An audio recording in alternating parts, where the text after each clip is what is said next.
Pak Manto. Selamat siang. Ya, Faisal dari Tangerang Utara, Pak. Baik. Boleh bertanya-tanya Pak ya, Pak Manto ya? Boleh, Pak. Baik, baik. Pak Manto, ini produk melon apa nih, Pak? Ini yang kita tanam di kebun melon Teluk Naga itu, untuk sementara hari ini kita tanam, itu jenis Golden Aroma dan Maskron.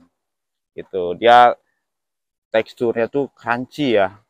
Crunchy, kemudian rasanya tuh tingkat kemanisan breaknya bisa di atas 14 break. Gitu. Manfaatnya untuk tubuh, Pak? Ya? Manfaatnya untuk kesehatan? Yang pasti untuk melon sendiri kan untuk mengurangi gula darah gitu kan, menjaga stamina, udah pastilah itu kan. Ya, diabetes bisa. Gitu. Nah, selama ini sukanya kemana aja nih, Pak? Untuk di sini kita suplainya belum berani keluar karena apa namanya, pasar lokal, artinya turis-turis lokal yang datang ke sini petik buah sendiri pun kita kekurangan.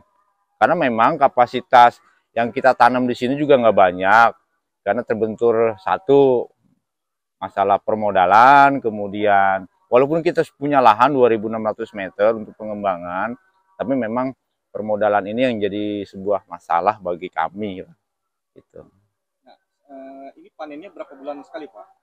Kalau untuk Golden Aroma minimal 75 hari lah sudah siap panen. Berarti berapa bulan? Kurang lebih 2,5 bulan.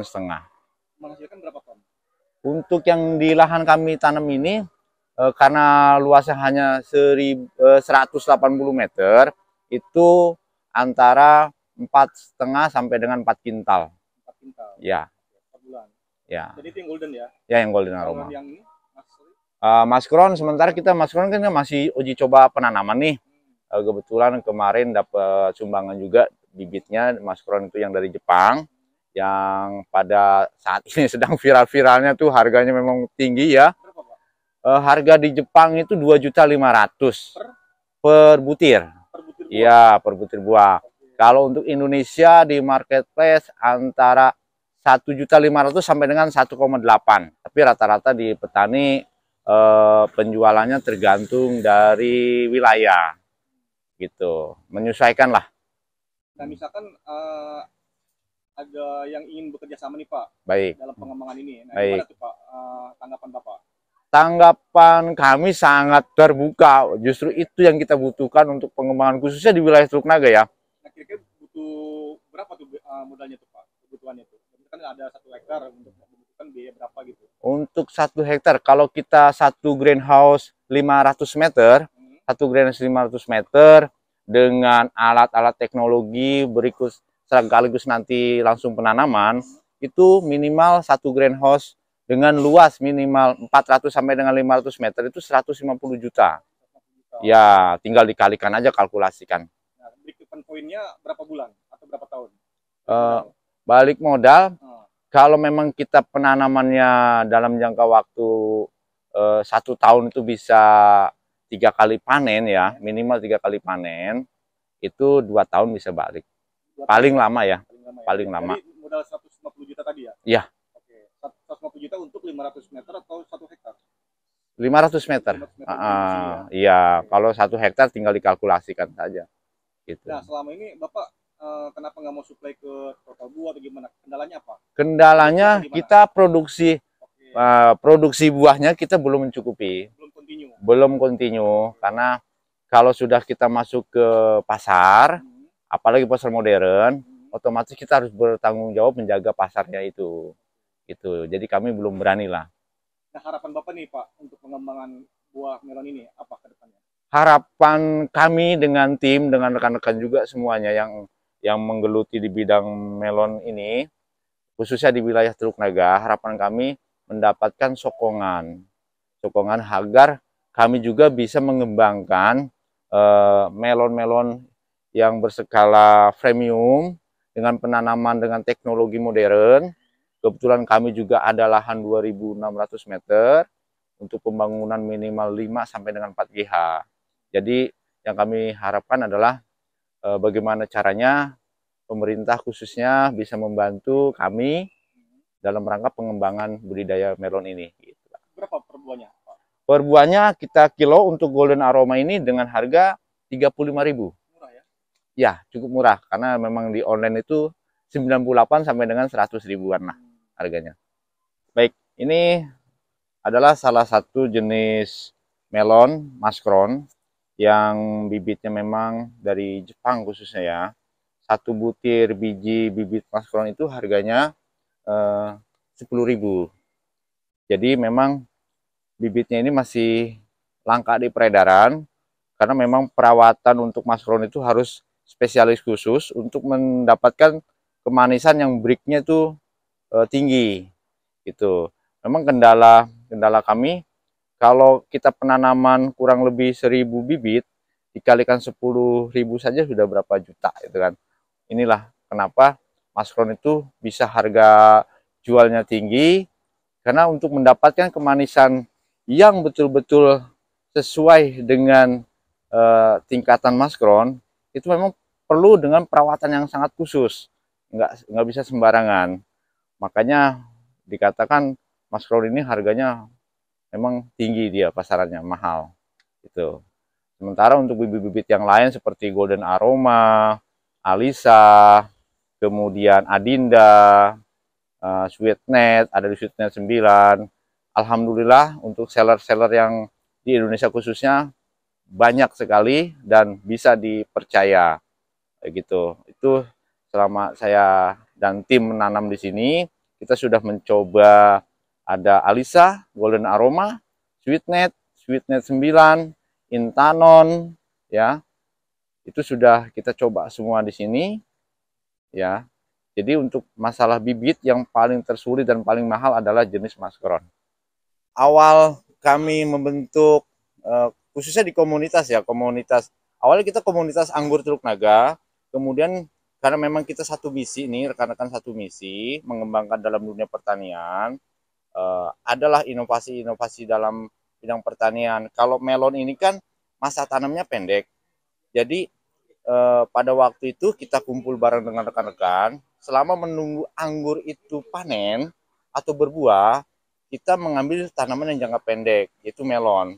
Tapi melon yang kita tanam ini penanamannya tidak konvensional, tapi menggunakan modern lah. Dengan sanitasi airnya pun kita menggunakan selang drip, kemudian timer waktu pemupukan. Jadi ide-ide tersebut itu tumbuh seiringan dengan banyaknya teknologi dalam bidang pertanian. Akhirnya kami dengan rekan-rekan membulatkan tekad untuk mengembangkan video ini ya. Karena banyak pemuda atau remaja sekarang kan untuk terjun ke dunia pertanian kayaknya ya itu seakan nggak mau deh berkesan itu kumuh atau pokoknya kotor gitu ya. Tapi dengan kita wujudkan seperti ini, mereka itu akan lebih mungkin terinspirasi bahwa tani itu sebenarnya nggak kotor, sebenarnya itu bersih. Kalau dengan setengah modern, boleh dibilang setengah ya, karena ini kita kan belum lengkap sekali alatnya. Ini hanya uji coba juga. Semoga banyak menginspirasi remaja-remaja kita atau orang-orang Indonesia atau terutama orang kota ya. Mereka untuk terjun ke tani, bahwa tani pun sebenarnya banyak sekali untuk bisa menghasilkan di dalam bisnis. Sedangkan kebutuhan buah Indonesia tahu sendiri, bisa dibaca di media lainnya, kebutuhannya banyak, konsumennya lebih banyak.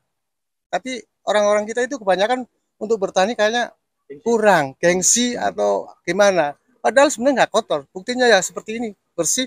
Bahkan dari pertanian ini bisa jadi orang kaya ya? Bisa. Ya.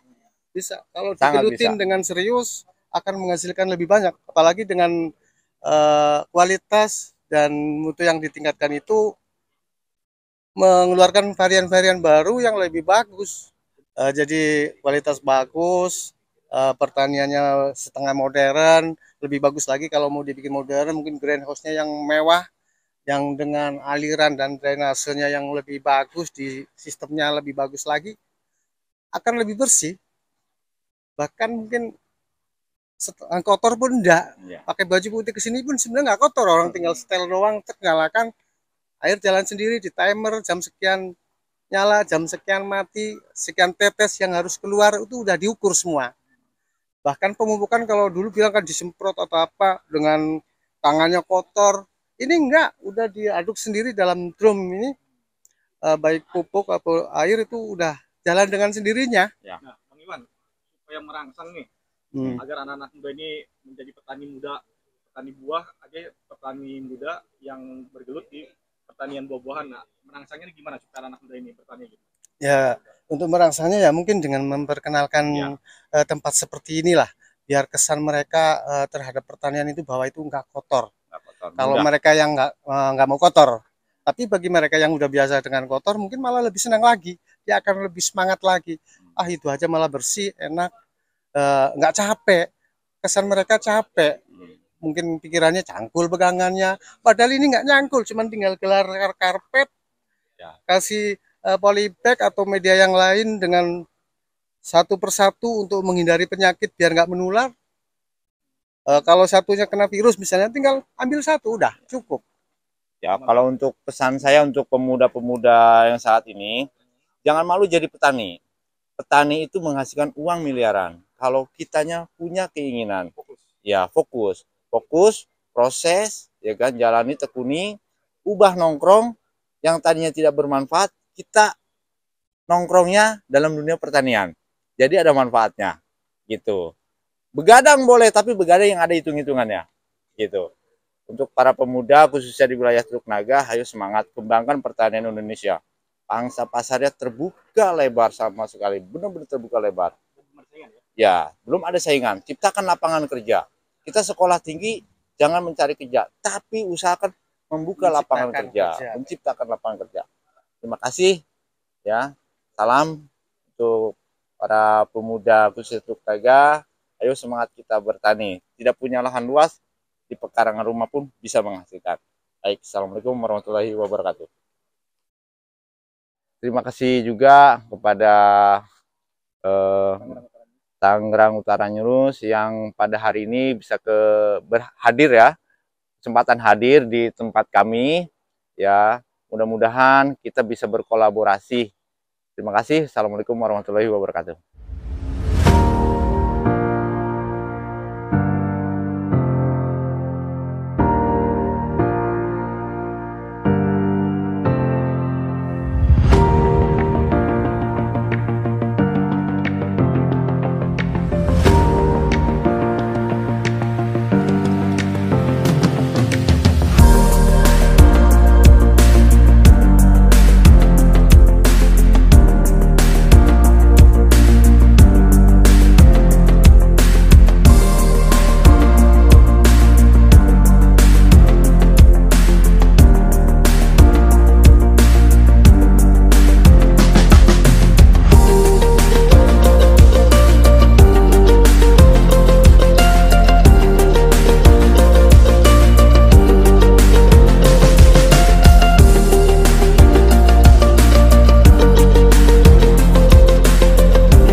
Gemerang. Teluk Naga Cenghar.